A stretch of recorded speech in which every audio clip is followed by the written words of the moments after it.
Baik, terima kasih banyak kepada ikhwan yang sudah mengirim pertanyaannya dan kita angkat kembali pertanyaan berikutnya.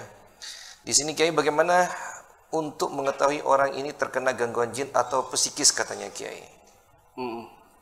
Gangguan jin atau Psikis. psikis. Baik. Secara bagaimana cara kita membedakan orang ini terkena gangguan jin ataupun gangguan psikis ya, pertanyaannya. Nah, Pertanyaan yang bagus dan sering terjadi pandangan yang berbeda, agak meluas ya terkait tentang gangguan jin atau gangguan psikisnya. Kalau ahli psikologi memang tidak mengakui gangguan orang yang kesurupan itu dikatakan kesurupan karena jin. Mereka rata-rata umumnya, kecuali psikologi Islam, itu mengakui ada gangguan jin, orang yang kesurupan. Tetapi ke psikologi sosial dan sebagainya, itu tidak secara teoretik ilmu psikologi, itu tidak mengakui adanya gangguan jin. Mereka lebih mengatakan itu fenomena murni penyakit kejiwaan, ya, mental. Jadi mereka sebut itu reaksi disosiasi, gitu ya.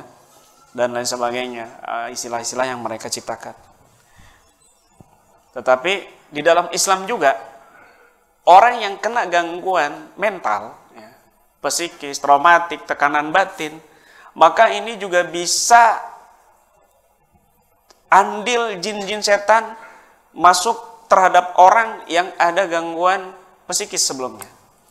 Enggak menutup kemungkinan juga. Berawal dari gangguan psikis, psikologi, ya.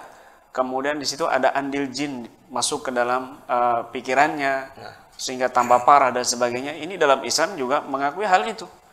Ya, orang suka emosi marah itu memang gangguan psikis, gangguan psikologinya dia, tetapi juga kadang-kadang ikut andil jin di dalamnya.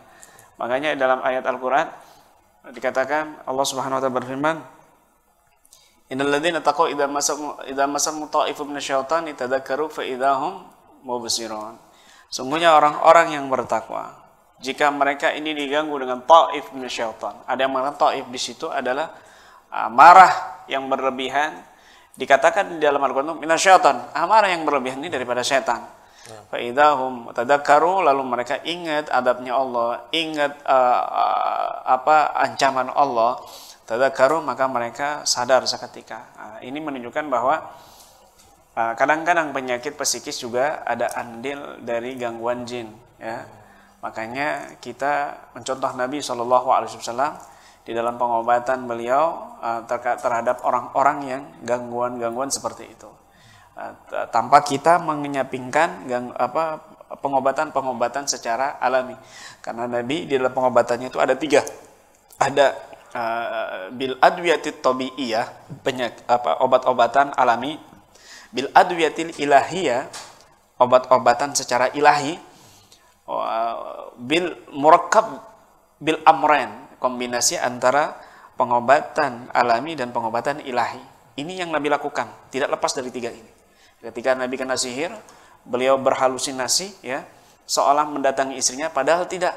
Maka Nabi meminta untuk dibekam. Nabi dibekam di titik Mugis, ya, di ubun-ubun, tetapi belum ada perubahan yang signifikan. Akhirnya Nabi SAW memasrahkan diri kepada Allah sepenuhnya, berdoa, ya, summa yad'ullaha fasa'ala rabbah summa yad'ullaha. Nabi mohon kepada Allah dan berdoa sampai Allah tunjukkan di dalam mimpi bahwa Nabi ini terkena gangguan sihir. Tetapi ada yang mengatakan tob di situ bukan seperti sihir, tapi lebih khusus daripada sihir. Tob, ya, tob dalam kitab Fathul Bari, akhas minas sihir.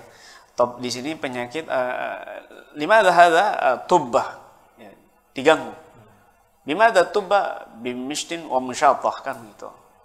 Maka Nabi juga mengalami penyakit-penyakit seperti itu, kemudian dengan bekam pengobatan alami belum ada perubahan yang signifikan, maka Nabi melakukan secara pengobatan ilahi.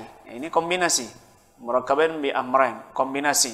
Lalu disitulah Allah berikan kesembuhan. Nah, maka kita sebagai orang yang beriman juga perlu melakukan apa yang dilakukan oleh Nabi SAW dari pengobatan alami ya, bil adwiyati tabi'iyah, kemudian juga kita juga boleh melakukan bil adwiyatil ilahiyah, pengobatan secara ilahi dengan Al-Quran, bacaan-bacaan, dzikir, ruqyah dan sebagainya. Juga bisa dengan keduanya, bil murakkab bi amran ya, kombinasi dengan dua pengobatan tadi itu. Maka dihasilkan kesembuhan yang optimal, yang luar biasa dari Allah Subhanahu wa taala. Begitu ya.